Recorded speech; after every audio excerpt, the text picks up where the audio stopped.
Hello everybody. Welcome to the first ever, I guess like Doomer Optimism live group chat.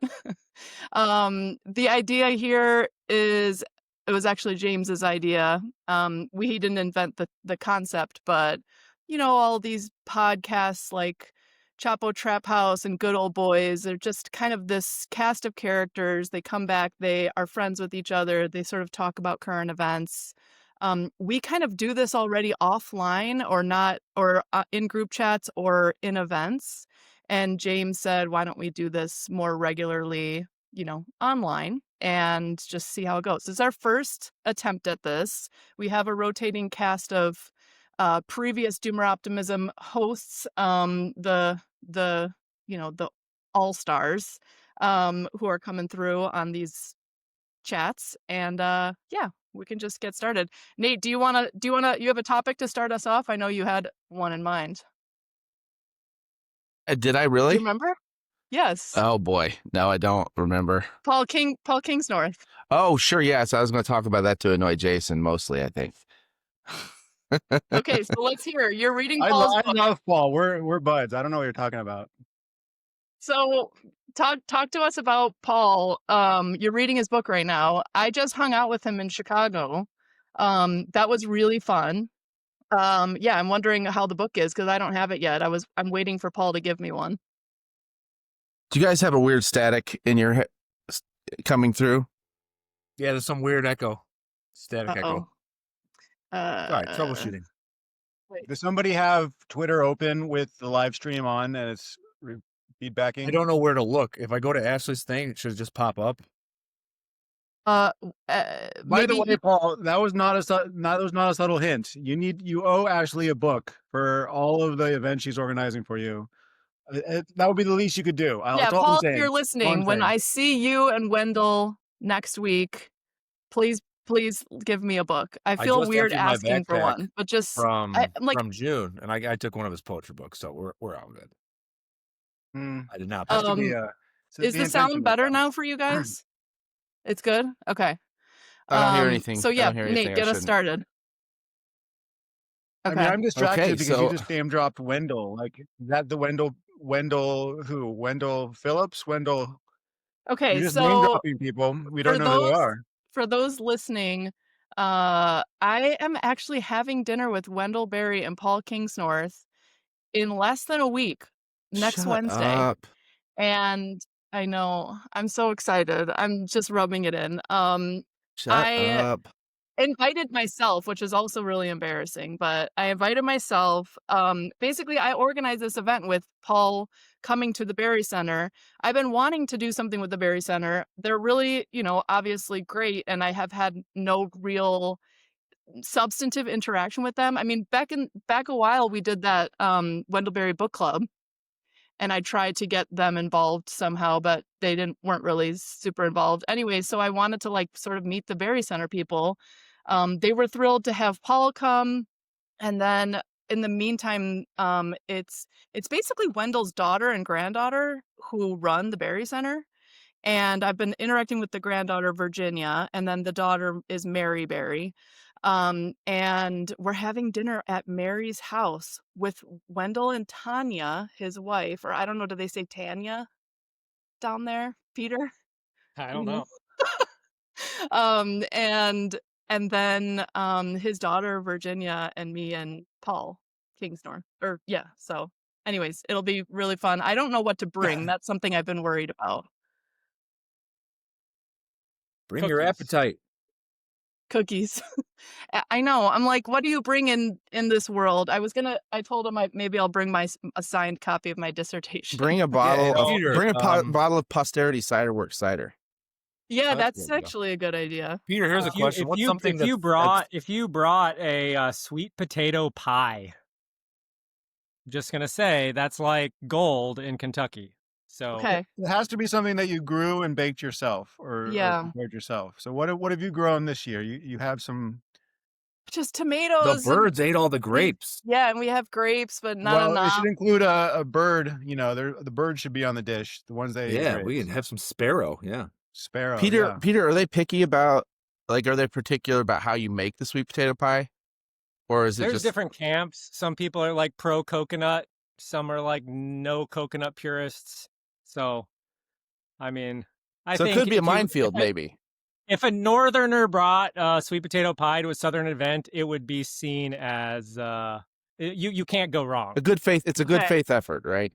Okay. Yeah, yeah. And you're basically saying that the South is superior to the North, and you're Okay. admitting that as a northerner, which It they is so appreciate. weird too. It's only 4 hours away, but it feels like, I mean, Kentucky is just a different world, you know?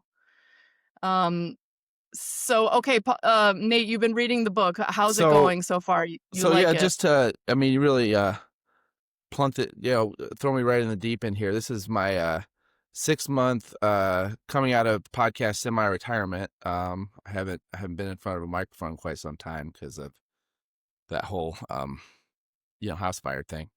Yeah, you're pretty rusty too, Nate. A lot of Gotta polish and it up a little bit. pauses. Wait. Yes. Wait, can we catch anyone who's listening to this up on your home situation? Yeah, I have the shell of one now. I've got walls and a roof, and because we had a full to the ground house fire in February.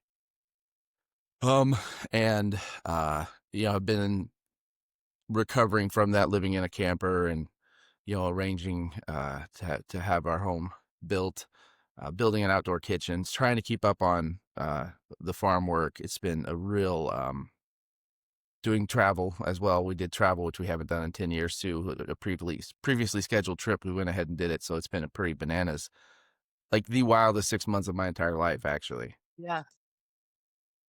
So that's that being said, currently I did start Paul Kingsnorth's book. He's somebody I have kept an eye on since 2008 or 2009, I think, when he wrote the Dark Mountain Manifesto with Dougal Hind. And I remember that very clearly because it reflected the way I felt pretty accurately. So I've kind of kept an eye on him ever since. And this book is called Against the Machine, his newest one, and I find it to be I'm only about halfway through it, but it's a good articulation of what the machine is. I mean, I think it's his stab at trying to define what it is, because if you can't really name it or define it, at least in broad strokes, you can't really oppose it. You can't really see it very clearly. So he's really good with words. And so as he talks about it, which many of us have probably heard various ways that he's described it. I know many of us have met him. Not Jason, of course. No. Jason doesn't leave the Shire. He's the true localist amongst us. And so, we've heard him describe it in various ways, and this is kind of a book-length treatment of talking about what he means when he says the machine, which in some ways I think is very intuitive to a lot of us, but it's good to see somebody try to nail it down. Hmm. Yeah, I mean, so Neil Clark was saying the machine is just globo homo for lips. But I mean, it's the same concept. We use those things interchangeably. I mean, so yeah, I mean, so I went to this thing in Chicago. It was a Catholic group, standalone institution affiliated with the University of Chicago who was hosting it. It's called the Lumen Christi Institute. And it was like very buttoned up in downtown Chicago, like a really beautiful building. And a lot of like academics, a lot of, you've been in these rooms before where it's like everybody, like the majority are over 70 or maybe even 75. And you're like the only young person there. It's called a Farm Bureau meeting. Yeah. Well, and it's like anything like that where it's like super substantive culture that's really important. It's like 70 and 80-year-olds. And this has been my experience in life. But anyways, it was like kind of stuffy, but Paul did a really good job. And I think my sense is that there's like this I don't know what you guys think, but it seems like we're at this kind of acceleration point where more people are paying attention. I don't know. Do you guys agree with that? I think AI is sort of broken through in a way that, like, I think a lot of people are like, what the fuck, that might have been not as tuned in, but I think it's kind of broken through for a lot of people, because it's creepy as hell. I know, right. And I mean, I felt that way during COVID, but then when COVID that whole thing kind of went away, things kind of seemed to go back to normal, at least in public perception. And it seems to kind of change a little bit just due to political events, but it doesn't seem, I don't know, things don't seem that very existential right now to me. they I don't know. don't. Yeah. So I don't know. It's hard to gauge that kind of thing. Yeah. So I don't know if Joe Bot's going to join us, join Bot, but looking at Joe Allen stuff, it's simultaneously like way creepier, but also like revealing itself to be a lot sloppier and sillier and frivolous and nonsensical. And I hope that that wins out over the making everybody die right away and kill everybody with flying robot stuff. You know, So because that would be is it just better. me or 'Cause you have a choice, I guess, but do you? I don't know, because you're always going to be. Oh, it's going to be presented in a way where if we or USA, whatever, the West doesn't do it, then all the other bad guys will do it. Maybe they won't either. I don't know. It's a whole lot I don't know, but yeah, I'm not a fan. so I will does say everybody that remember, like, it feels like 6 months ago there was a bunch of AI art online just everywhere, and Yeah. everybody was like really into it, and then everybody just got tired of it. They were just like, it's slop. It actually kind of sucks. Like Yeah. this kind of dreamy, dreamscape that it always creates. It can't seem to create anything else, right? And everybody's kind of got tired of it. Yeah. And so culturally, I think people are kind of over AI now. Of course, how the Pentagon's going to use it, right? And how Palantir is going to use it. That's a whole other story. Yeah. And that's kind of behind the scenes. Or, there was the headline the other day that Trump is going to use AI to control bioweapons, the bioweapon arsenal, I guess. And that just seems like a really splendid idea, right? Two existential threats kind of coming together and joining forces. Peter, where are you at on the Doom, the AI Doom? I'm probably less informed than all of you, but not, obviously not a fan, not a user of the technology. I was actually just discussing. Some of you might be familiar with John Kempf, who's a Amish soil guy, sort of restoration or regenerative agriculture soil consultant. Has a business consulting with people how to fix their soil, and he's got a podcast. He's put a lot of stuff out there. He's Amish, so he doesn't allow his picture to be taken. Okay, he's got like an avatar that he uses as his image, like if he's speaking at a conference, whatever. But he just launched his own AI, so you can go to his website and like ask him a question about your soil, and the AI spits out an answer. And it's like, wait, this guy's Amish and won't let you take a picture of him, but he has his own AI. Like, Yeah. what Yeah, kind of Geoff weird Lawton world? did the same thing. Like, He one did? of the OG permaculture guys, and he was Yeah. like, I was tired of answering everybody's dumb questions, and so I just made an AI Wait, of myself, who and they did can this? answer it better than I can. Who? Gosh. Who- Geoff Lawton, am I pronouncing that right? Oh, Yeah, okay. Jeff Lawton, he's like one of the original permaculture promoters, designer guys. Yeah, I mean, those guys I am more disappointed about. In my day-to-day life, I interact with these like environmental sociology academic type people, and they're all like, especially the boomers and older are like, oh, this AI thing that could teach us something about how to be sustainable and how to do sustainable consumption. And I'm just like, yeah, I'm like rolling my eyes, but that's kind of like par for the course for that type who's like, whatever new techno whiz bang thing comes across. But these like permaculture and Amish So you're saying people doing it? the boomers are good, are really Hey, but good let's and be well versed critical. with tech? Is that bad to be able to have No, a Geoff there's Lawton bot that I can ask and not have to get his limited scarce attention, and I can get advice on how to manage my soil? Is that Yeah. bad? Is it worth? Like, can we discriminate between good and bad AI, or are you Okay, guys so just let's ask that question. all AI is bad? My response would be that the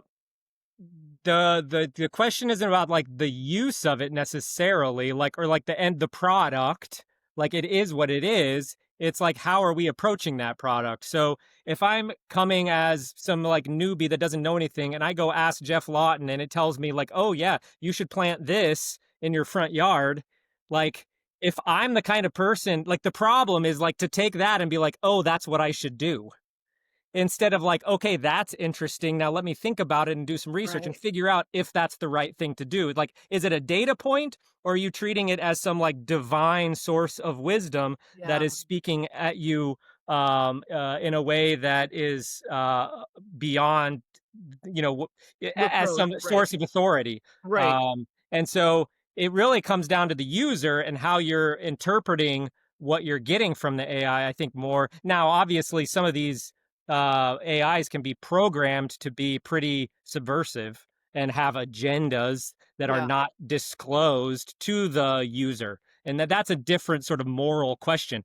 But for just something like, okay, I'm a expert in this one field, I'm gonna like train a LLM on my copious quantities of my careers of data, and then allow people to interact with that chatbot to answer what would be kind of frivolous questions. If it's in a if it's a defined space, that seems like a pretty reasonable use of the technology. But if it's in a larger space of where it's more complex, then I think it can be really dangerous, because it creates an illusion of like there's a simple answer and all I have to do is follow this guy's advice, and I'll have success. And in most situations in life, that's just like not the way the world works. Well, and I'm wondering too, Peter, as somebody who literally does do this thing where you're looking at somebody's land and they're asking you a question about something they want to do, and the number of inputs you would have to think about, like topography and soil type and rainfall, and then what the family has going on and how much time Yes. they have and how much money they have, and do they have like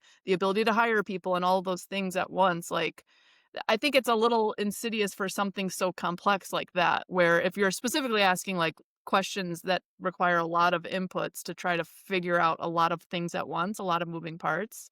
Um, yeah, I don't know. Right. Like if it's something where it's like I, I'm growing some tomatoes in my garden, and I've, the tomato plant looks bad, and I can take a picture of it and upload it into an AI, and it tells me I have the soil nitrogen deficiency. I add some, I pee on my plant, and all of a sudden it's healthy again. It's like, okay, like fair enough. But if it's like, what should I do with my life? Yeah, right.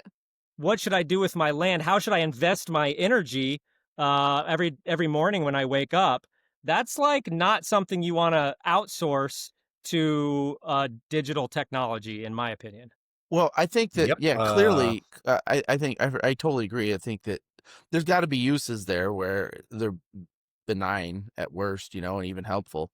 Um, like very specific questions, things like that. And, I can imagine a use in this example of, you kind of get, uh, you're thinking about something you want to try, so you get some information, then you go out, try it, see what happens, refine it, kind of back and forth iteratively. Could be useful. But I think I'll just play with being, like kind of on the pole of complete AI is an awful, anti-human technology here for a second, and just say that even if you use it well, it's just a slippery slope into not using it well. And the fact that it exists in its form, I think, like pretty much any technology, means that it will also be used in these anti-human ways Hmm. that's embedded in it. So even though it's can be used well, it's still a bad technology, because it has the capacity to be. Therefore, in our current cultural milieu, it will be used that way. I guarantee you that. You know? So Well, this we seems have to a be this is there's a really part. obvious parallel here, which is like nuclear technology.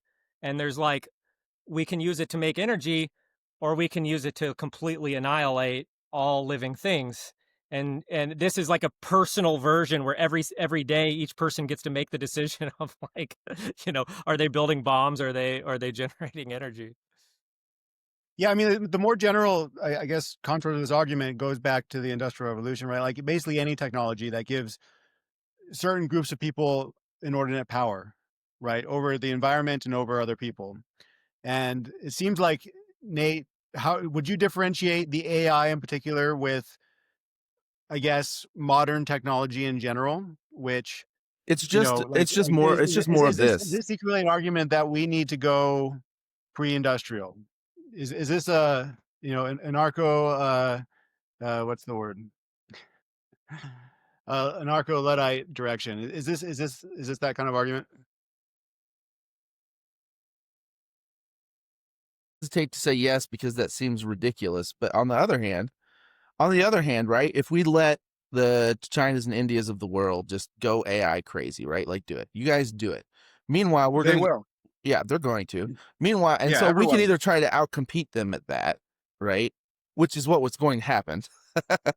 Yeah. Or we could just not do that, and we could instead embed ourselves in the physical world. But then won't they just conquer us? No, Because we'll become exponentially more unconquerable. powerful? In my view, we would become unconquerable that way.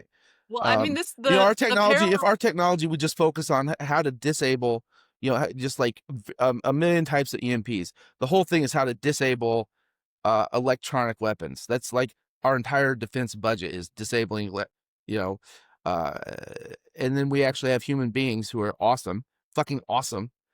And that's how you win, is you stay human. You don't win by replacing yourself with machines. That's not how you win fundamentally. So I don't know if you want to say that that's a anarcho argument, but I think you win by being a human being. That's winning. Oh, anarcho primitivist. That's what I was going for. Thank Yes. you. I was like, anarcho capitalist, that's not it. Too many of them. I know. I mean, this is actually like Andy Hickman makes this argument about civilized versus like, I don't know, nomads, savages, where you can kind of just, the more human one is the non-civilized one, because you can get up, you can move away, you've got all this different arsenal for yourselves. Although I the love my history of tractor. civilization doesn't bear that out. Oh, look at your Nice kitty. cat. Pat, were you going to say something? Sorry, I cut you off. Yeah, I was gonna say, well, building on what Jason had said about how you give certain powerful people too much sway over these things. You see this in the recent weeks, at least. These AI, what are the things? The data center people, and this Altman guy who's like, I don't know, maybe he's murdering people. I'm not sure. Who's to say? Yeah, You he can't might- prove anything. he might Copper, be stay murdering alive. people. Probably. But they're pushing so hard, and they're making this such a crazy hard sales pitch, essentially saying this, like, if you don't do it, everything's over. We're going to be poor and slaves to whomever. But they've never articulated well. And as somebody who pays just enough attention to know what they're talking about, but not enough attention to be like, so in the nitty gritty of it, the case has never been articulated. How is this good for humanity? You've never made the case, even like semi-convincingly. To what end? You just seem like you want to control everything, have lots of money, and I don't know what your motivations are. You've not articulated them in any way that is legible to me, the somewhat normal person. And not only have they not really annoying how much articulated that, attention and not only have they how not creative they articulated are. that, but they've told us it's going to steal your jobs. Mm. It's like, not only are they not selling it, they're like, it's going to steal your jobs and probably wipe out humanity. Yeah. So we got to go ahead and do it. I know. So here's a subversive thought for this group, that maybe we've been too influential in arguing that peak oil, peak energy, that everything is going to collapse, right? I think we might have been too influential, because I've heard people, I don't know if it's Sam Altman, but like Musk I think has made this argument that if we don't invest in AI and then use AI to figure out fusion energy and all of these things, then everything is going to collapse, because it's just the numbers don't add up, right? And so perhaps we are responsible ourselves, Ashley, you in particular, and Nate as well, and Yeah, it me was not so Nate. much, but It was Nate's fault. definitely Peter, for giving these guys these ideas. So they have to invest in AI. Yeah, or that's Paul- one thing I everything's am gonna collapse. very successful. This podcast, like, I mean, the number of viewers we have just really speaks to it. I mean, all 136 viewers right now, currently live. You just sent me. I'm sure one of them is Sam Altman. You and just another sent one me. You is just Elon sent me a Musk. huge royalty check. So I know. we're supposed to So disclose that behind for the scenes. FCC rules or something. We're supposed to disclose that, right? Well, okay, well, but actually, Paul, I wanted to say, Paul in his book talks about just this point about how over time, and we're largely since the Industrial Revolution, which is sort of not the genesis of the machine, but really where it picked up steam in his telling, kind of, how it's been so effective at co-opting all criticism and resistance to it, right? So what you're saying, Jason, like, is kind of like the point he makes is that it's unbelievable over time, its ability to incorporate, there's a critique that seems to critique the machine, suddenly that becomes the machine. Yeah, if you're going feminism, to civil rights, you name it. You gotta sell merch, right? Pardon? I didn't hear you. If you want to survive critiquing the machine, you have to be able to sell merch. Yeah. Yeah, exactly. Yeah, that is where we've gone wrong, I think.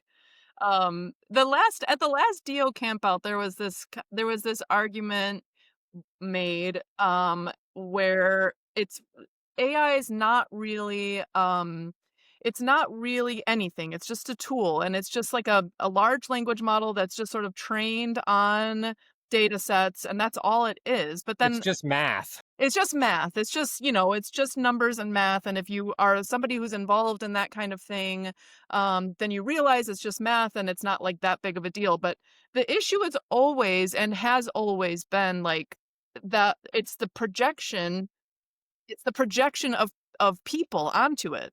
It's not like the thing itself necessarily, but it's like when people like become attached to it or put too much meaning into it. Like I have a family member who told me this was like a year ago, maybe a year and a half, that he uses AI as a therapist every day, just somebody to talk to about his life and gets feedback. What should I do? Help me think through this like career decision or life decision. And I'm like, what are you doing?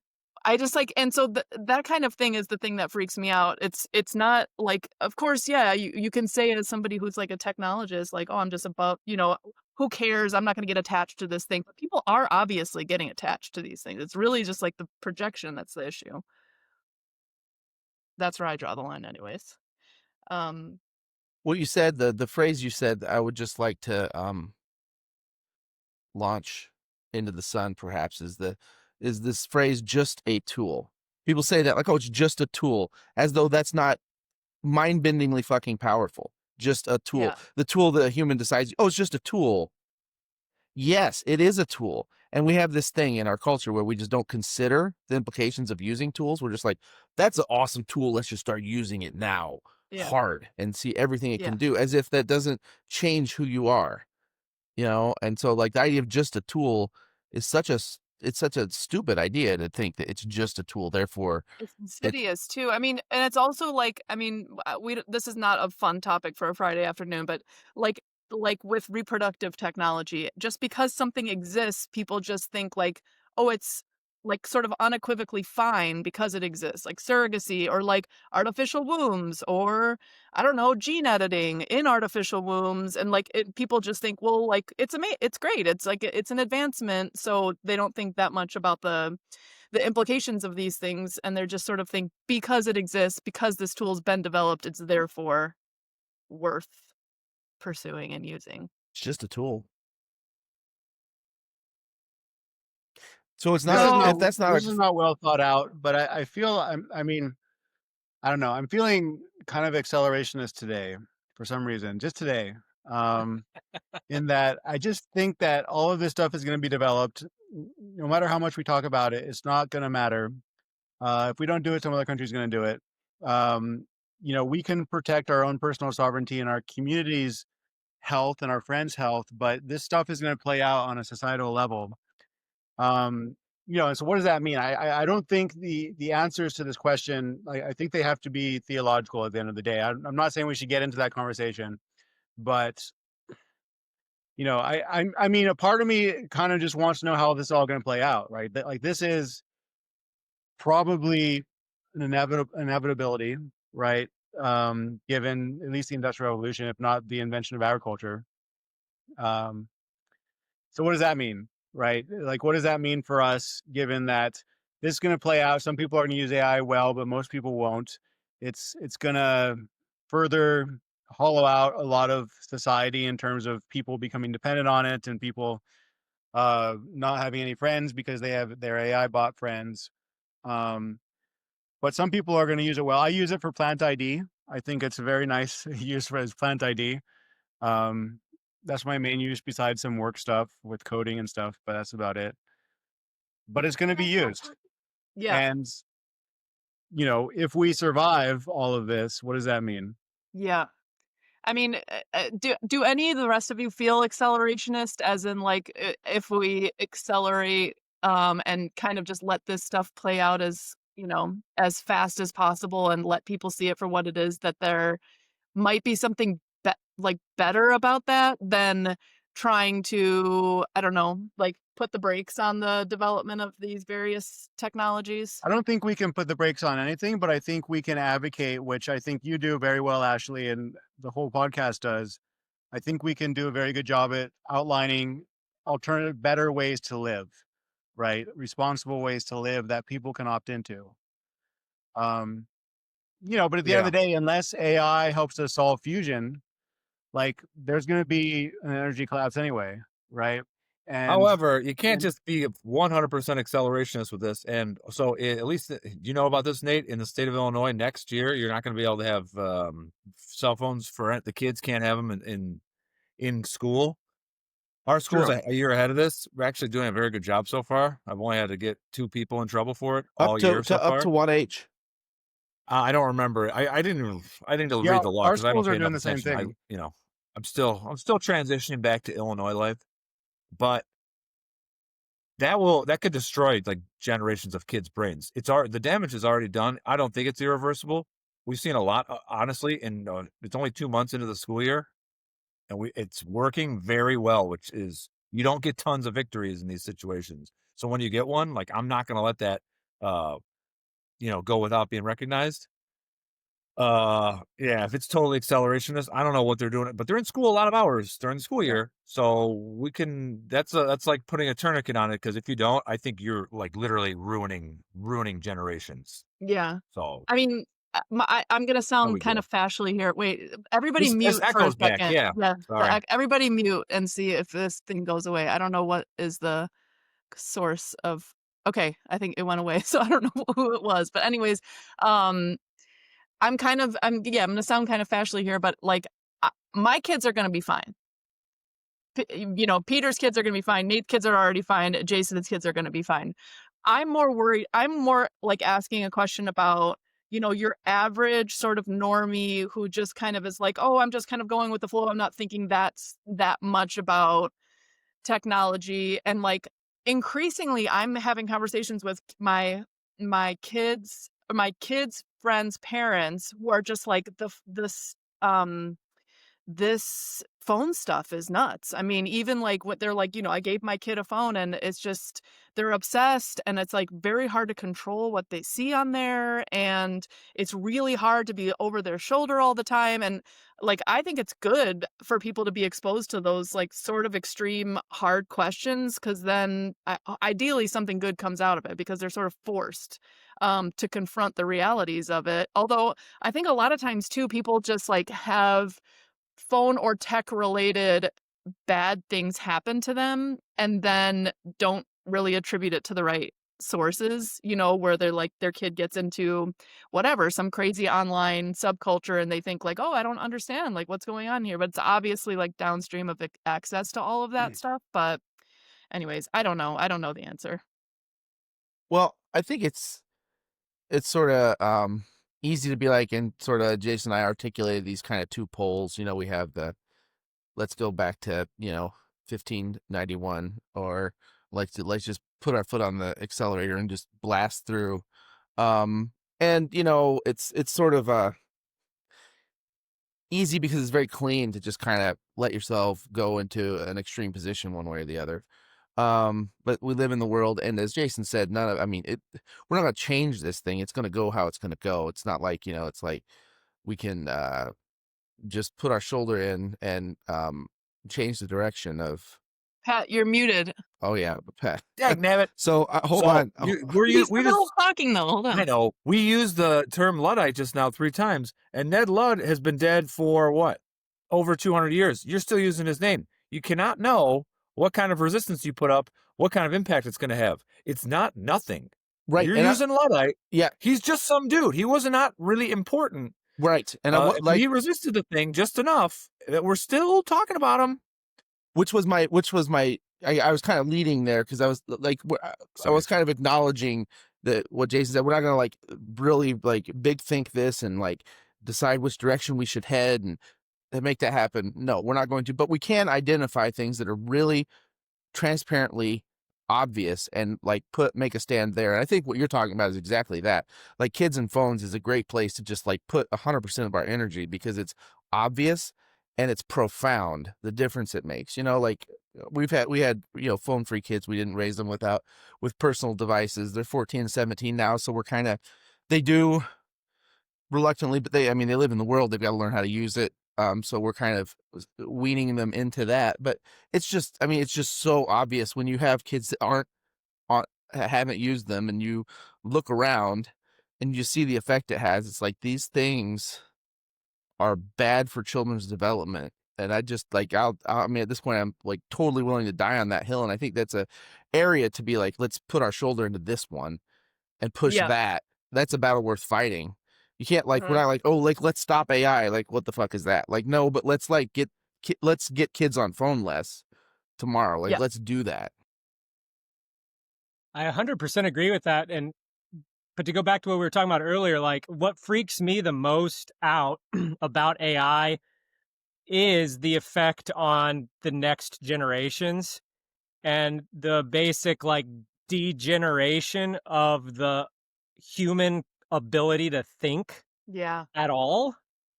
And you just play out modern AI technology. If you like, they're embedding it into the classroom at a quite early age now, and it's just getting started. You play this out 2-3 generations. I mean, humans are already much dumber than they were 100 years ago, but we're looking at it's accelerating like the degeneration of human cognitive capabilities. Yeah. And that's what freaks me out kind of the most about the sort of accelerationist leaning into the development of this technology is like we made the mistake with cell phones. We gave it to the kids. We gave them social media. It completely screwed up their ability to like pay attention to things, which is a part of the thinking process. But AI has the capacity to take it to a whole nother level of just inability to think at all. Yeah. Hmm. Yeah. So I just want to clarify, by acceleration is I'm not meaning that I'm going to personally like be sending letters to my congressman saying, hey, we should invest in more AI. That's not what I meant. I'm saying that we have to accept that it's going to happen at some kind of societal level. But I completely on board with all of you guys in saying that to the degree that we have capacity, we need to be able to guard people from its deleterious effects. Yeah. So, okay, I have a question. First, hi. Yeah, Uh, you've met both of my kids now, so they're online. Great. AI is going to capture their image and this is your create little baby. avatars She's for so them. big now. I Her hands smell good, by the way. I remember when you were born. Nate, I want to ask Nate a question. I want to ask Peter, because Nate, you have the oldest kids amongst us. And so I'm curious, like, how it's going. I just had this conversation with Paul Kingsnorth at the U Chicago, the dinner after the U Chicago event. And basically, people were at the table were asking, like, what do you do? And about like phones and technology and computers. And my attitude is like, in general, you can't shelter them completely. You have to kind of like slowly get them aware that this thing exists, what's good and bad about it, and then how to navigate that. And then like also what their peers are saying is mostly stupid. And so like I let them see some of these things, and then I show them like you can't unsee certain things, you can't if you use this in a certain way, like it's literally rotting your brain, and you have to realize there's better and worse ways to use these things, whatever. Nate, I'm curious how it's going with your older kids. And then I want to ask Peter, because I know Peter's on the far end of not letting his kids get exposed to screens and technology at all. And I'm wondering what you're thinking long term on like what your plan is for them as they get older. But Nate, curious. Well, so kind of our policy has been, or how we've done it, and so we homeschool, so that's a tremendous advantage in not keeping your there's just a whole bunch of screen exposure there. This is not part of your life. There's no computers the kids bring home or anything like that. And so no, and so what we've done is no personal electronic devices, period, before 13. And then depending, like both of my kids aren't the same people, right? And they had different needs. So, but sometimes there's a weaning process, right? They're going to go into the world. I don't want to, no phones, no personal electronic devices, nothing. And then you're 18, and then, there you go. So there's like a kind of a weaning where, we've had, even when they've gotten phones, they still, I mean, I think Quinn's 7, he's going to turn 18 this year, and only in the last 6 months, really since the fire, and things got kind of chaotic. Only since then is he even allowed to have his phone in a private space. Like, even at 16 years old, it's still like, if your phone doesn't go up your bedroom, it stays here. It's in a public space with us. Smart. And so, I mean, obviously there's ways around that. Like, he drives, he goes places, like, they can't be perfect, and it's not supposed to be, like, they get older and you have to give them more freedom. You have to give them more, but I'm not afraid to be very restrictive about that. And we did, we would watch TV as a family. Like, we'd have shows that we'd watch, or we'd watch movies growing up, but it was always things that we did with them. So there was very little,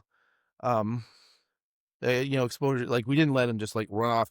There was in part, we had a family computer that was in a common space, and sometimes Quinn would go around there.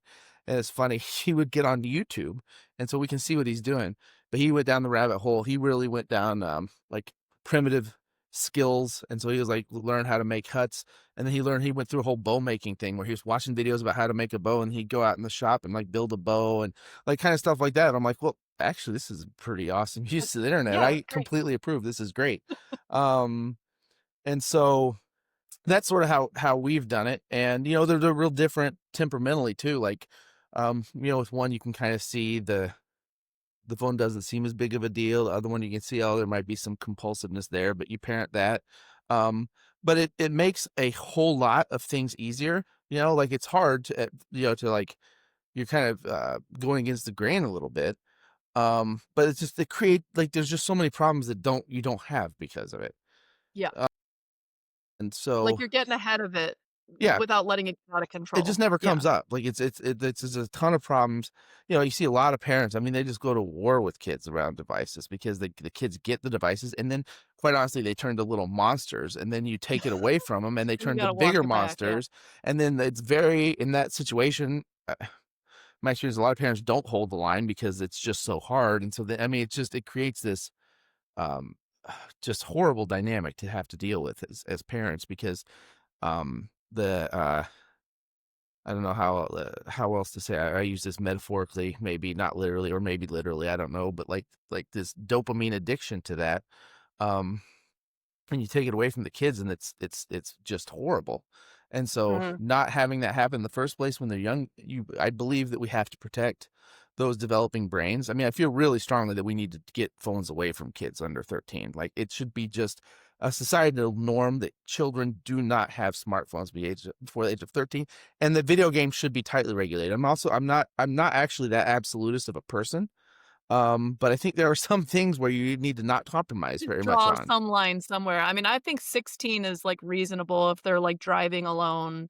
And you don't even need a smartphone necessarily. We haven't even crossed that bridge yet, but I mean, like, yeah, just but these yeah, my daughter's 7th grade class, like, basically everybody has phones now. But yeah, And I'm in 7th grade. All right, so Peter, I know you're on the far end, and, when we were in Wyoming and we got all our kids together, my kids, like, we watch, like, a lot of 90s movies and a lot of, like, we let them watch, like, Disney movies or whatever, and I was, like, yelling at my kids before they met the Allens. I was like, "They don't watch screens at all. Do not corrupt those children. Do not tell them about any memes.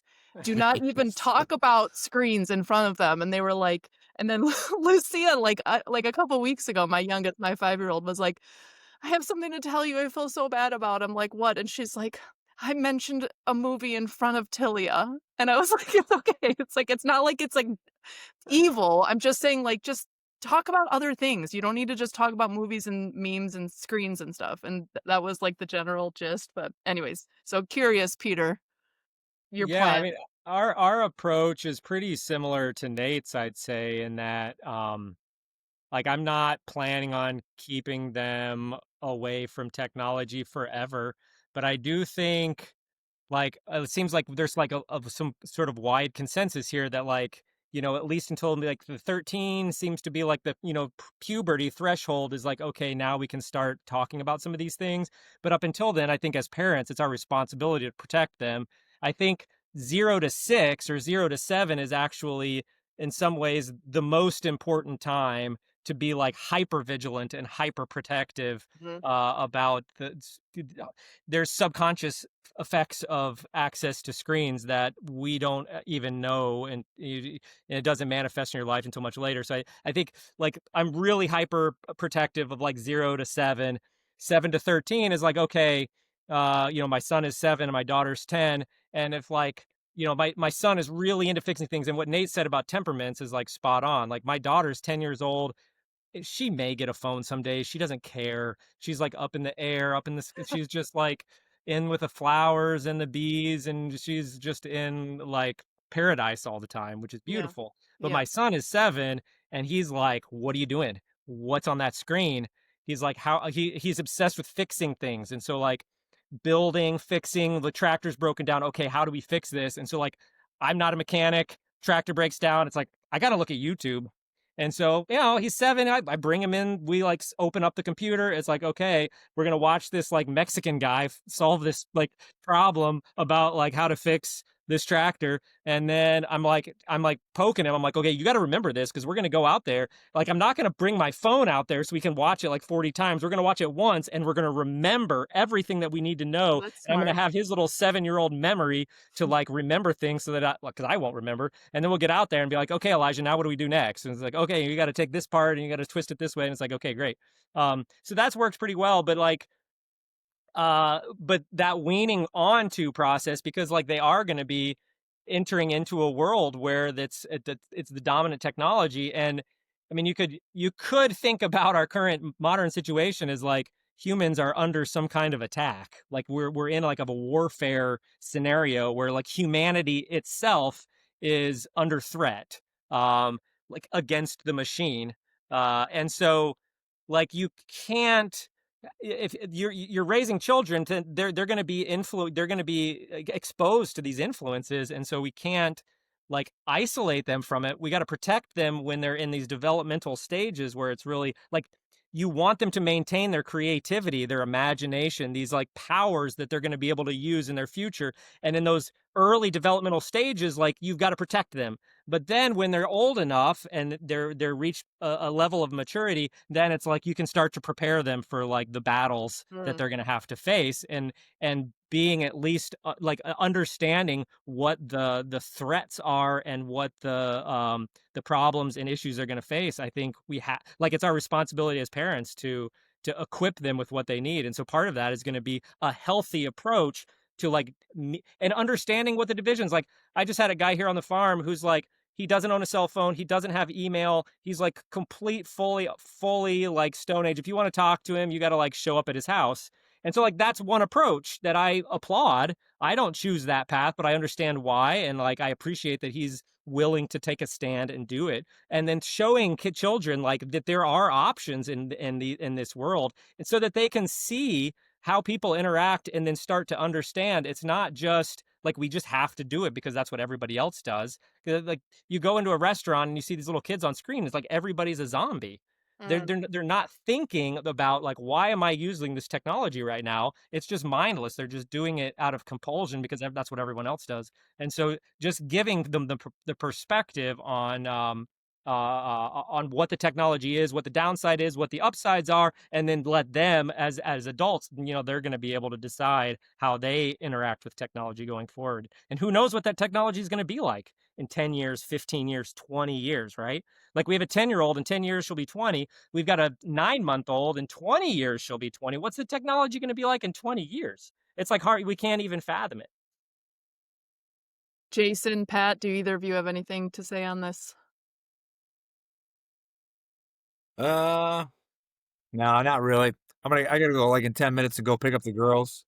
I got a show. I gotta play music tonight. I'm plugging into the machine, but I got my guitar. This is its debut. It's made of cedar, a really beautiful tonal wood. So I'm trying to get, back in touch with the earth through the cedar. Yeah, gotta go Pat's playing a live show tonight at Blue Island Beer Company. Anyone who's listening who's from Chicago can come come see on us over. outside. I And did not. I rehearsed today for about 30 minutes. You did what? I rehearsed for about 30 minutes. Okay. Yeah, and his opener is his friend from high school who's a competitive eater, actually won the hot dog contest last year.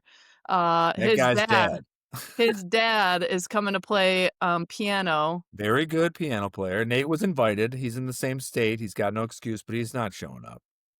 I mean, it's literally a 4-hour drive, but I know. very I'm gonna much ride my bike to your house, dude. It's only 16 hours on the bike. I'm gonna go. I'm Really gonna good get. friend. Ashley's gonna take me past Joliet. Apparently, there's a bike path that takes you all the way to Ottawa from Joliet, and then I'll figure it out. I might Take- not do the hills at the end by Uh-huh. your house. I might just like. Wait, get you're through gonna that. ride your bike to Nate's house? Yeah, I don't know when. It's I gonna didn't happen hear about by. this. It's a great idea. It's not gonna happen in the summer. It'll be in a collar season. It will not be the winter.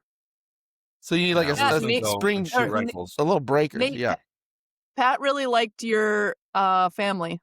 Well, they were. Duh. I bet they don't even remember you. To be honest, I don't mean that in the bad way. We don't Not remember. surprised. It's. We were in such a haze right then.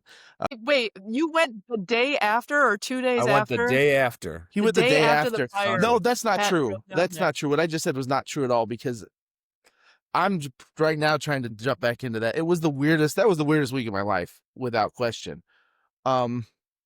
I think everybody was stunned. They were like, "Hold on, this is somebody that you know from the internet, and he came to our house, and he brought us Your pizza." dad and- probably remembers me.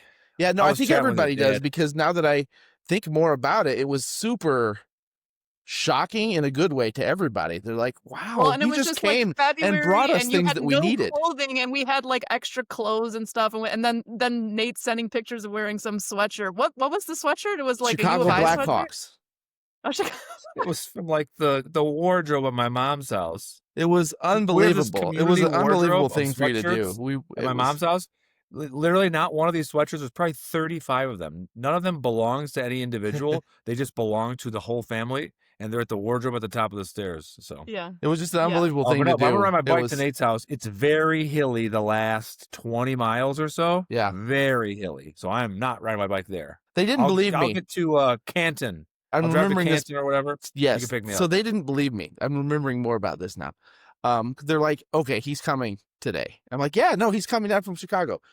He's like, driving "Yeah, your out." I'm like, "He's gonna bring." They did not believe me at all. They're like, "Your Twitter friend." I'm like, "He's not. I've met him before," and they're like, "Okay, we'll see." Yeah, they did not believe at all. And then he got here. He had pizza and everything. And they're like, "You're real." Oh, you got pizza, Pat? The What? pizza place was quite good for middle of nowhere Midwest pizza. That was very good pizza. Farmington Pizza Should've brought Company some. is for real.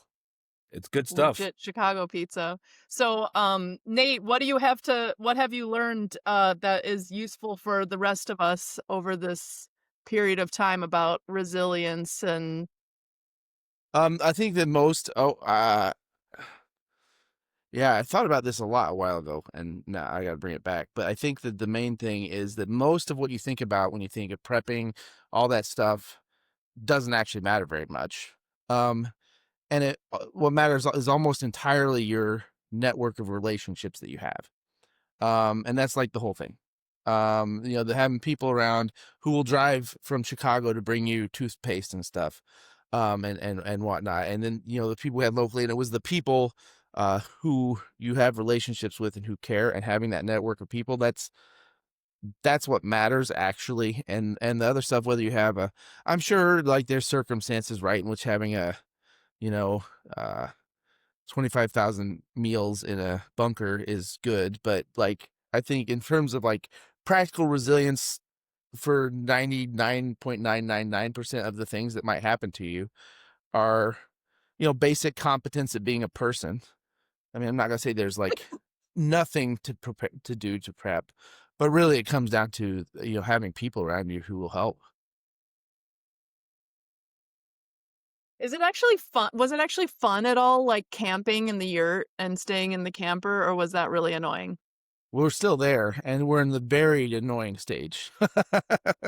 It's gotten. I think it had a moment where it was like, "Oh, it's all right." It's just part of it too is that like, so we're staying in a camper and a yurt. The boys are using the yurt for a bedroom, and Emily and I are in the camper. We have kind of a living space, and I built a really nice outdoor kitchen, like really nice pavilion, 20 by 10. Like it's actually really cool. I'm really pleased with it.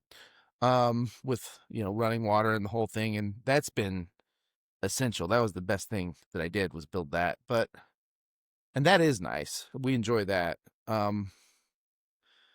But I mean, you have said like the outdoor shower with the beer is actually yes, some of the which your is a part of best. that complex. That's on the back of the kitchen, and it's that complex is awesome.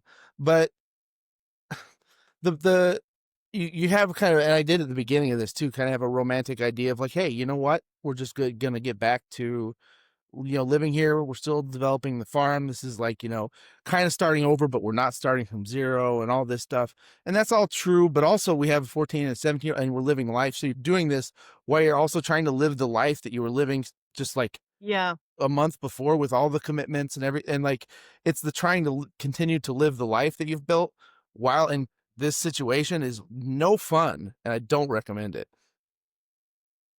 So I'm curious, like Peter, looking back on your more rustic days, you just moved into your like legit big house. Do you Yeah. look back fondly?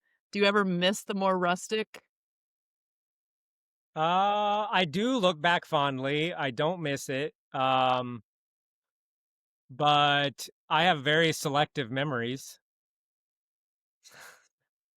You know what? It's like it's kind of I don't know. But I There knew that going into it, like I would just tell my wife when it got hard, it's just once we get into the house, it's going to be so awesome. I promise you, you just won't remember any of this stuff, and Yeah. it's 100% true. Like we've been in here for 1 year, and it's just like it's always been this way. It's like it's great, and it's always been great, and there's never been anything but great. Yeah. You should ask Ashley about the day that the electricity got turned on at our Uruguay God. house, because they did it. We had to like beg these guys, and like it was so pathetic. Wait, so the background is we're in the house, it's built, And we we had have no electricity. plumbing We all ran off set up, and we generator. have the electricity of the house is all like run, and the house is all wired, but we don't have any water or electricity because the well pump is electric. And so we're just waiting for the electric company to just come and like To connect hook it up from the highway to Yep, our to post. connect the wire. And so we're like just waiting, and this was weeks when we first moved down there. So anyways, continue, Pep.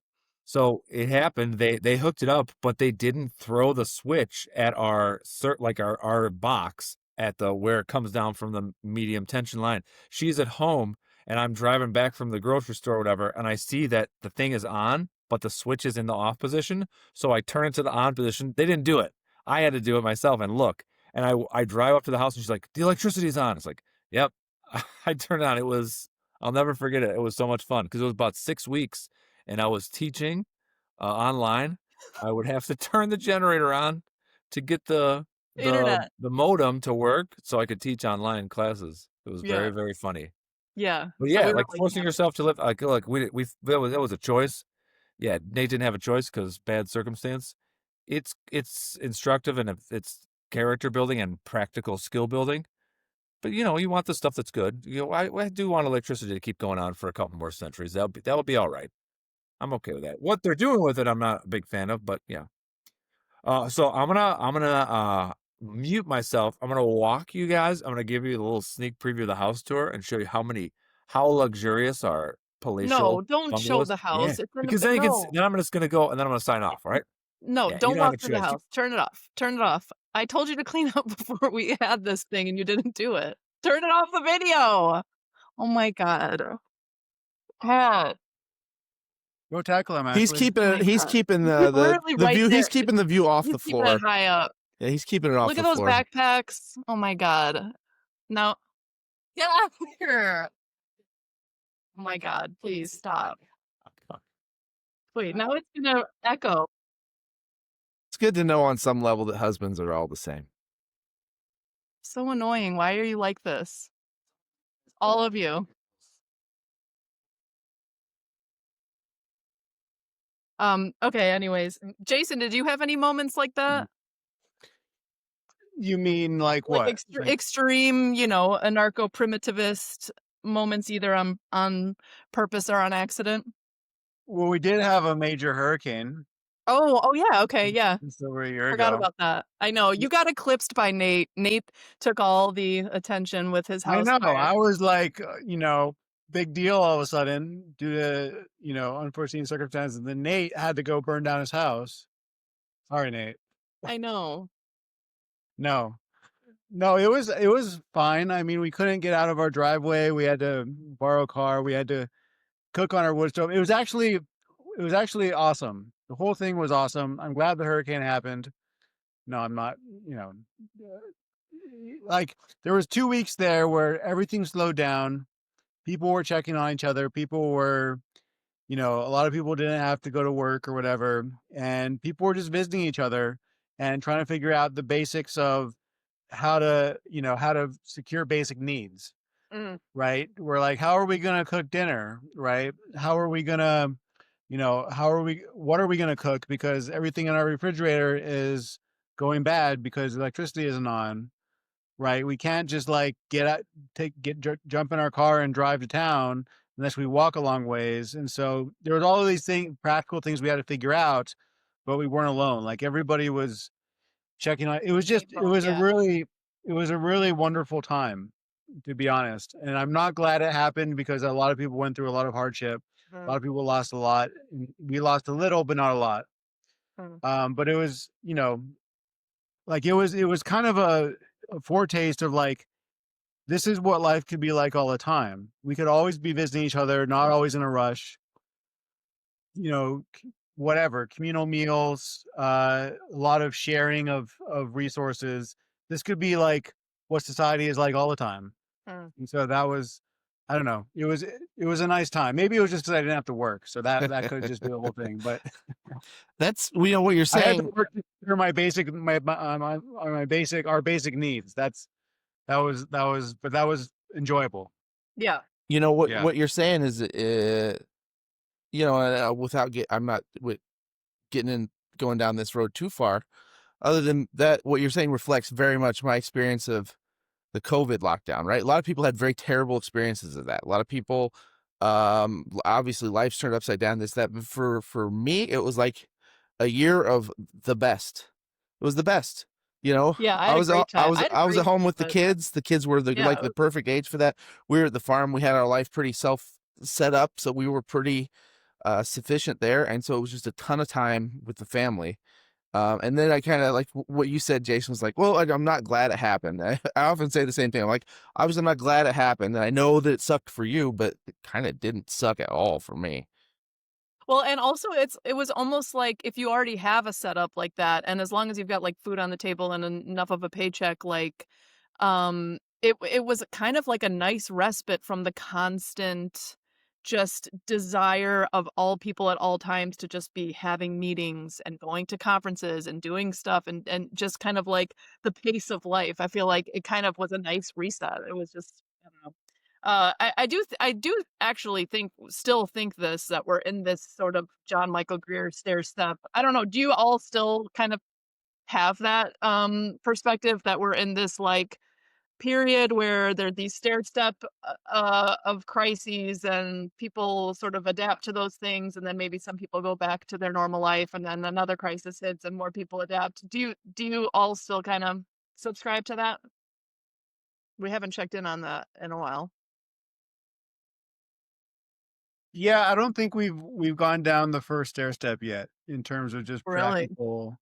Well, I mean, if you look at the stock market, if you look at, I don't Yeah. know, universal affluence, or what's the, Adam, Mass affluence, yeah. mass affluence seems to be bigger than ever, I right? know. Well, So, okay, so but COVID was a major thing, but when you look back at it, like it wasn't. It's actually kind of pathetic how like it was not that big of a deal. I don't know, like it was just like everybody kind of freaked out over this thing that, it wasn't like there was no food on the shelves. You know what I mean? It's not like anyone didn't have water to drink or electricity or anything like that. And then even that was really hard on people. And my thing that I'm most worried about is like I thought as a like a materialist thinker that people would um have these kind of crises and then turn towards rationally turn towards self-sufficiency and building skills and trying to learn how to do things. But what really happened, at least during COVID, is people just went crazy. And then each time these things happen, when all these people there's this theory in sociology about social movements where it's really just relative deprivation. So it's not even you're really that deprived of any particular thing, but relatively you feel entitled to a certain level of affluence and access to resources. And so if you feel relatively deprived, that's when people sort of go nuts and try to figure out I what's think going we're going down the stair step in terms of sanity, in terms of mental health of the country. Like we're Yeah. already halfway down, right? Materially, I don't think that's caught up yet. Overall, of course, individual situations outside of different countries, but in the United States, which I'm most familiar with, we're still pretty affluent. But I think that I don't think we're wealthy in terms of if you look at holistic health. I think we've been going down that stair step for a long time. Yeah. We will continue to. I think John McElroy's model is still accurate. It just hasn't started yet in a material sense, but it will. Nate or You're Peter, muted, Peter. you're muted. I think it has started, and I think I on the ground from where I'm at, I see it. And I think, the 2020 mayhem kind of kicked it off. But I mean, things are fundamentally different at a resource-based level now that wasn't the case, 6 years ago. And so I just built a fence this spring, and it cost 4 times what it cost um 5 years ago. Mm. The steel prices, so basic resource to do things is way more expensive now than it used to be, which is prohibitive to making things happen, to improving our circumstances. Simultaneously with that, land values and asset values have ballooned massively, which again has the same impact of making things really hard to do at the foundation level of the economy, right? The land, the agriculture, industry, manufacturing, all that stuff is much harder to do now because of the in ballooning asset values and ballooning resource costs. And so in certain sectors of the economy, we don't see it necessarily, but it's happening. It's percolating up, and I think we are stepping down a notch, if not a couple notches. I wonder. Right. I wonder if that's not Yeah. like a precursor to a step down. It's like the foundations for a step down because I kind of.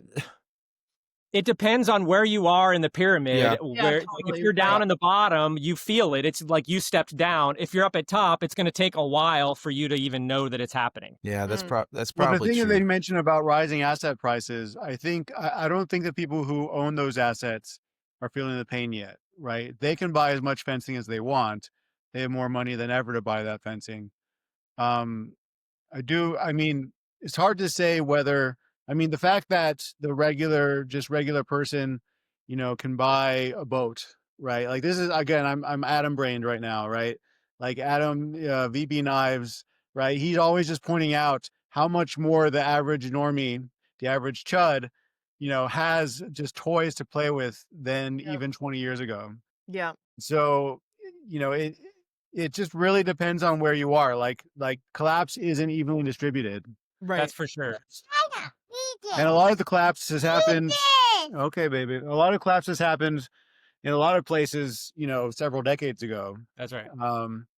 And, people are still just, people have moved on. People are still surviving somehow.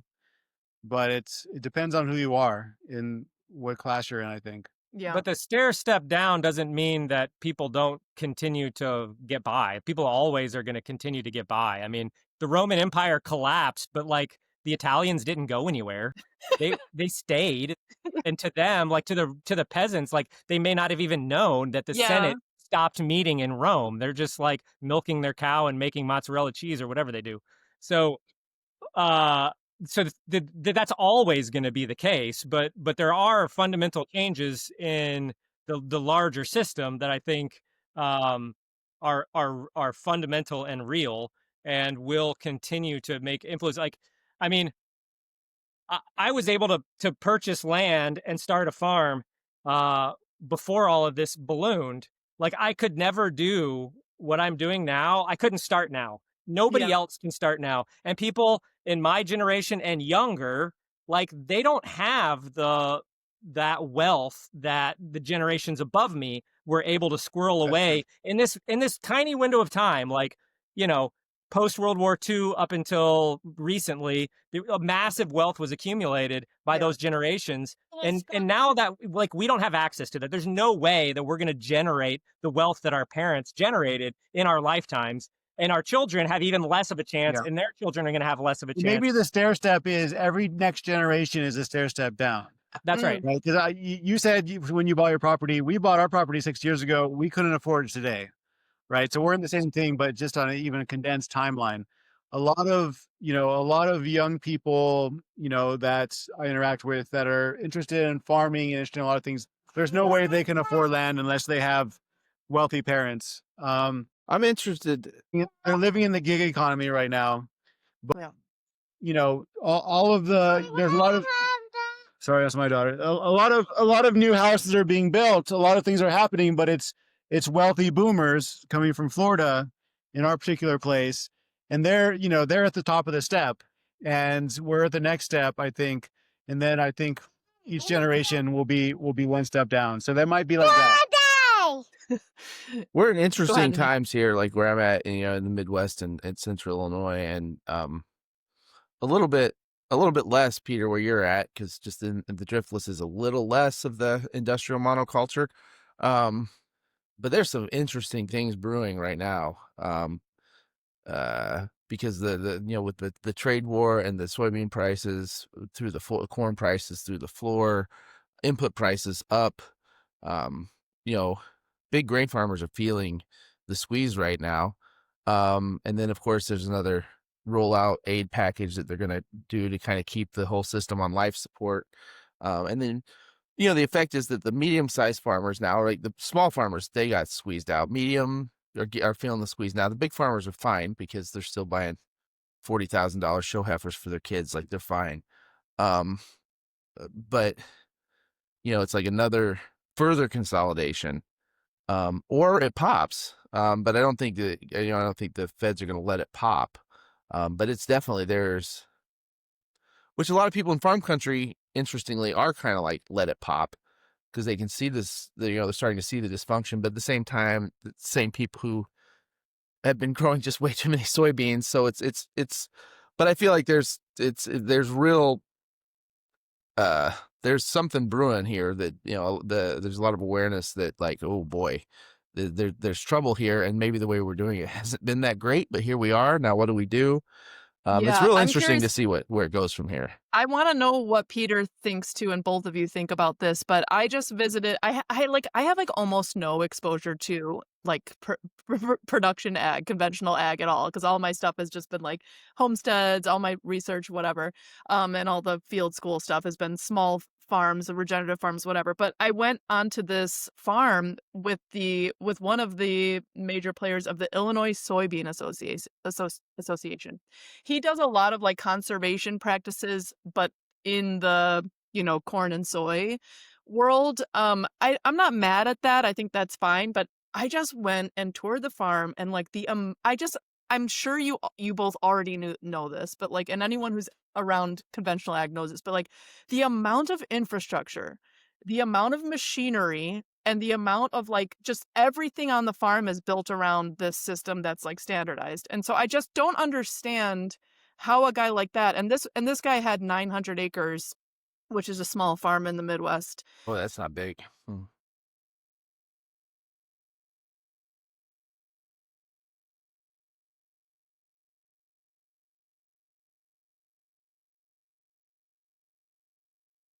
Corn and soy, even if like the prices are on the floor, and he's got every single thing that he's built up in his family over 2 or 3 generations to try to like stay in the game. Like, how do they ever get out of it? That's my question. I just don't I don't know how it happens. I mean, it just seems like up until this point, people just consolidate, or like, bigger firms come in and snatch up those farms. Unless it's like I don't know. Anyways, what do you see coming down the pike, either of you?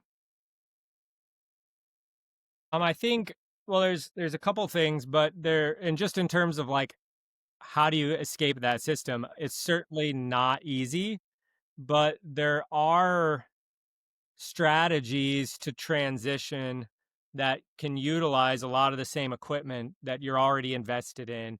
Like you can grow corn and soybeans, but also grow cover crops Yeah. that you can, bale and feed the livestock, or you can graze livestock even better on those crop fields. There's some innovations happening down in Indiana with like polycropping and changing the way I was going to the bring Jason. Are you Jason Mock? You kind of thinking about that? yeah, Yeah. so just basically modifying existing planters and harvesters to be able to do multi-species that ends up actually increasing yields. And they still use some chemicals, and it's not like a perfect system, but it's massive improvement over the status quo. And so that there just in the last 5 years, there's been a huge increase in the transition of fairly large acreages of conventional crop into some of these more I won't call them regenerative, but they're more Conservation, people yeah, they're say. just better. They're just better than the status quo. And so that's like a gateway drug, right? Like you get somebody doing some cover crops, you get somebody doing some of these other innovative practices, and then it's like, oh, well, we have the cover crops. Now we need livestock. Okay, now we have livestock. Well, now you've just like diversified. You've got a whole nother species of animals now. Now that's going to change your equation. The other thing that we haven't talked about is like the cattle market, which is just absolutely bonkers insane right now, and is going to like really fundamentally change both the land usage in the United States over the next 10 to 15 years if things don't cool down, and massively change the sort of availability of farm produced, ranch produced beef in the marketplace is going to be it's not, it doesn't look good. It's like pretty catastrophic what's in the pipeline right now. And so Expand on that a little bit, if you wouldn't mind. Yeah, please. well, prices are really, really, really high, and normally in a normal cattle market, it's supply and demand. So if there's a crunch in supply, the number of cows in the herd in the United States, then the prices go up, and so ranchers make the decision, okay, instead of sending my heifers to feedlots, I'm going to retain them, I'm going to keep them, I'm going to breed them, and I'll have a bigger herd next year that I can sell the calves and capitalize on the higher prices. And so it levels it out. It balances itself out. So then everybody gets bigger, the numbers go up, and then the price goes down, and then it goes down, and then people get rid of their heifers because because the price is low. They're not retaining heifers, and then so it's this constant going up and down. And there's it's well studied, well understood how the cattle market goes up and down. And so we're at the lowest numbers since like 1950 in the United States of cattle. So the prices are sky high. They've never been as high as they are now.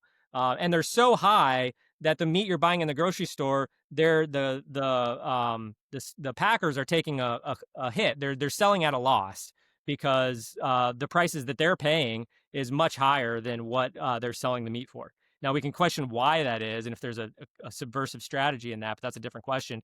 But the unique thing that's happening right now, or that's not happening, is that because the prices are sky high and because the average age of the rancher is retirement age, they're in their 60s and 70s, with this height, they're not retaining their heifers. They're cashing out.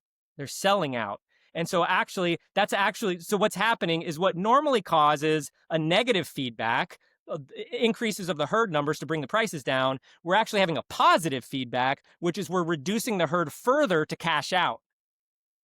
And so that's sending prices to the moon. There's no mechanism in play right now to counteract this, except that The only thing I can think of is that you play this out a few years, meat is just going to get so expensive. Beef in particular is going to get so expensive, people are going to stop eating it. So instead of the supply side regulating the prices, it's going to be the demand side that comes in. Once ground beef is $25, $30, $40, $50 a pound, people are just going to stop eating it, and then the demand's going to collapse, and then the price of cattle will come down.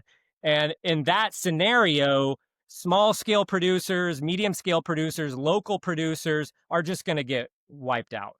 Well, I was going to ask you, Peter, isn't that good for regenerative small scale producers? Because now if the prices are higher, suddenly they can compete to the more mainstream population? There is, except that, and what I'm seeing is that like margins are shrinking because the input costs are so much higher. The cost to build a fence, the cost to transport, all of the like basic costs are going up, and there's a limit to how much you can sell the meat for. And also there's multiple dynamics that kind of limit the amount that you can raise the price, because a lot of the small farmers right now can still sell low because they're not buying calves from the market. They're not paying $3,000 for a 600-pound steer that they got to put through a winter and then get slaughtered. They've got a breeding herd. They've got their calves that they're finishing just like they always said. They can continue to sell for $10 a pound, which is what they're selling it at Walmart for right now. Like, you can buy grass-fed beef from a farmer for basically the same price as a like Franco burger from Walmart. And so at some point, I think you're right. We will be able to see higher prices, but the question is that going to happen slowly enough that demand can keep up with it? And are people going to be able to afford to keep up with that price increase? Or is the demand collapse going to happen, and people just aren't even going to try anymore and resign themselves to lower quality protein sources? I think that's the big question. So this what you're describing sounds like the stair-step collapse that someone like John Michael Greer would talk about. Wouldn't one response be that more people start growing their own food, right? Especially protein? Yeah, or you get, I mean, Peter, do you want to talk about your idea about getting some, basically young grazers onto land that's otherwise not as utilized? Is there some potential? There's lots of ways to do that. I mean, here's a couple of the things that are prohibitive. To answer Jason's question, if you want to go buy a steer calf, you're looking at $2,000 to $3,000 for a little guy that you're going to have to raise for a couple of years if you're doing grass fed. That's, you're gonna have to buy hay or have some way of feeding it through winter, depending on your climate. If you're, in South Texas, is a different story. But up here, you got to put it through hay, so that's an expense. You're going to pay, $500 to get it through the winter. Now you got to go to do a slaughter. Now you can do a custom exempt slaughter if it's just for your own personal use, or you can slaughter it yourself. But you've probably got $3,000 to $4,000 into it by the time you get to the slaughter. If you want to take it to a slaughterhouse, these small scale slaughterhouses. So like for me, I have to go to a USDA slaughter because we sell in multiple states. And I have to, it costs me, because they have to, this small scale guy. I mean, I like them. They do a great job, but they are only slaughtering 30 to 50 head per week.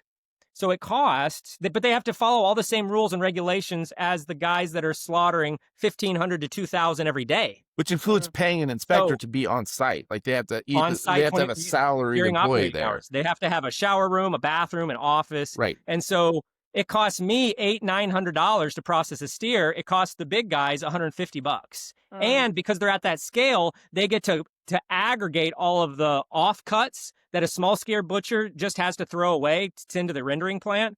And they can move those together and send them to Mexico, where tripe is like a big deal, and they'll actually pay for it. And they can make, hot dogs out of all of this effluent that otherwise just gets thrown away because they have that scale of operation. So not only do they have cheaper because of economies of scale, but they also get to like market these like small value products that they can aggregate and actually get significant value from. And so it's just super, super expensive to do the small scale thing. Yeah, if you're not, and plus infrastructure, I don't think beef is a very good example for a way to sustain. Like if you're looking for like home-based food production, I don't think beef is gonna work out for me. It's yeah, A small scale right. cow for dairy, on the other hand, top notch. But a beef cow, that's going to be tough.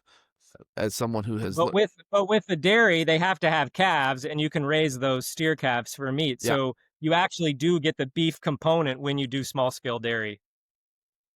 Well, people just need to get back into sheep. We need to change our tastes. We're doing sheep. Jason started with sheep, Yeah. so now he's Sheep, goats are great because they can utilize a lot of marginal lands that cows and sheep wouldn't be suitable for. There's a lot of role for small ruminants on the landscape for sure.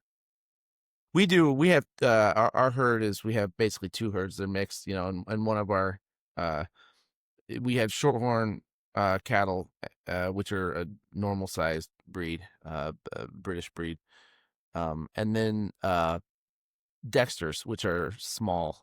They're about 600 to 800 pounds. So they kind of behave in between, like a smaller ruminant and the larger ones. They're pretty neat animals. I like the small cows a lot. mm. So Peter, do you see like like, world historical level, do you see a a push economically or maybe politically to, like just more entrance into some kind of a small farm future? Or like, or is there like more pain ahead before there's anything Well, positive? I think probably the pain will be necessary to spark the demand to build that future. If everybody's happy and comfortable, it's just not going to happen. Yeah. I mean, life is just too easy. But if there is just the right scale and level of disturbance that pushes us out of our comfort zone, but doesn't like destroy our lives, then yeah, I think it's totally possible. I mean, there's so much opportunity right now. There's so much land that's underutilized, that's not utilized. There's so many more people moving out to the rural landscape. This is like we've reversed this trend of urbanization for the that's one of the things that came out of COVID. Like for the Yeah. first time, rural areas are having like more population year after year than they've never had that. It's been a drain since World War II. And so I think there are things to be hopeful about, but it's going to require, a lot of creativity and a lot of like risk taking and a lot of like doing uncomfortable things to make it work because the whole system is set up to like not allow that to happen. And so Yeah, right. you Well, really got and to like also put yourself out there to make it yeah. work. And we're a generation away, or at least a generation, in some cases more, of people who don't know at all what they're doing, let alone like the up to date, rotational grazing methods and all this sort of thing. So like, it is one of those things where like, yeah, that we've talked about this a bunch on the podcast, but just, the retraining of people, getting people back up to speed. And that's hard. Yeah. I'll just say, as somebody who's, we've had animals, we've had cattle for 7 years now, and like with no farming experience at all. And, going and taking a piece of land and building out, like learning it and building the infrastructure and like all the nuts and like it's hard to do. It takes a lot, and you make a lot of mistakes. So it's not just a simple, hey, we just need more of this. Like there is a lot to doing it well. I'm not even suggesting I do seems it like well yet. On the other hand, because of this discontinuity between generations in farming, you talk about doing it the right way. Now, of course, traditional farmers had in many ways, they had it right, pre-World War II, traditional farmers at least, right? But there's a discontinuity there. And so there's an opportunity for people who are learning it new or have a little bit of background to be very intentional about how they go about it and make their mistakes and not just follow what their post-World War II boomer parents, expect them to do. well, maybe I should ask Wendell about this next week when I am hanging out with Wendell Berry.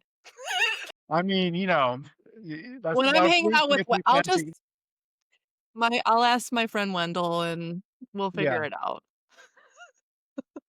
On that note, I think we're hour and a half. This was good. This was Yeah. a good first Dio group chat I was live. about to say I have to go tend to my sheep. I've got to make sure they have clean water. So Yeah, and now that I'm just a urbanite, I'm just gonna go watch Pat play music and just go to the whatever. bar, Mass watch affluence, some living it Netflix. up. The machine, baby. Yeah, I'm gonna have a little microbrew, just Nice. pure millennial slop, you know. This was nice. Thank you guys for coming. Cool. All right, Nice to bye. see you guys. Take care.